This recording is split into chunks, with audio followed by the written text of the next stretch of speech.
पन्ना जिले में हीरों की कई खानों की खोज हो चुकी थी, जहां से बहुत ज्यादा संख्या में हीरे प्राप्त हुए थे। वहां के एक गांव में रहने वाला किसान अक्सर उन लोगों की कहानियां सुना करता था, जिन्होंने हीरों की खान खोजकर अच्छे पैसे कमाए और अमीर बन गए। वह भी हीरे की खान खोजकर अमीर बनना चाहता था। एक दिन अमीर बनने के सपने को साकार करने के लिए उसने अपना खेत बेच दिया और हीरों की खान की खोज में निकल पड़ा। पन्ना के लगभग सभी स्थान छान मारने के बाद भी उसे हीरों का कुछ पता नहीं चला। समय गुजरने के साथ उसका मनोबल गिरने लगा। उसे अपना अमीर बनने का सपना टूटता दिखाई देने लगा।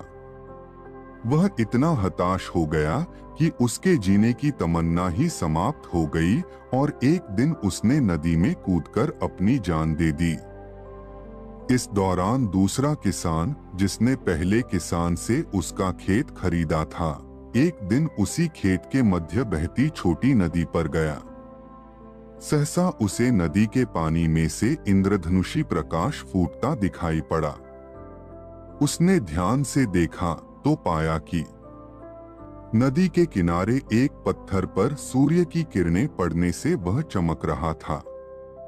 किसान ने झुककर वह पत्थर उठा लिया और घर ले आया। वह एक खूबसूरत पत्थर था।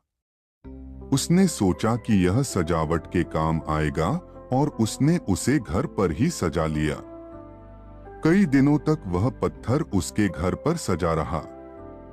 एक दिन उसके घर उसका एक मित्र आया। उसने जब वह पत्थर देखा तो हैरान रह गया।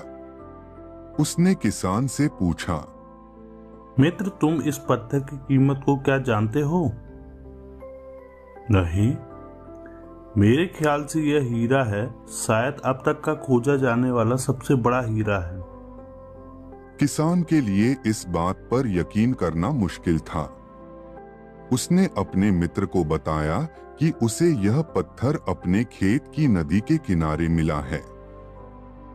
वहां ऐसे और भी पत्थर हो सकते हैं।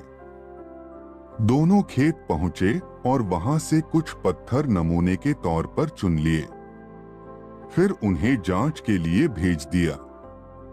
जब जांच रिपोर्ट आई तो किसान के मित्र की बात सच निकली। वे पत्थर हीरे ही थे। उस खेत में हीरों का भंडार था। वह उस समय तक खोजी गई सबसे कीमती हीरे की खदान थी। उसका खदान का नाम जौहरी डायमंड माइंस है। दूसरा किसान उस खदान की वजह से मालामाल हो गया। पहला किसान पन्ना में दर-दर भटका और अंत में जान दे दी, जबकि हीरे की खान उसके अपने खेत में उसके कदमों तले थी। मित्रों, इसका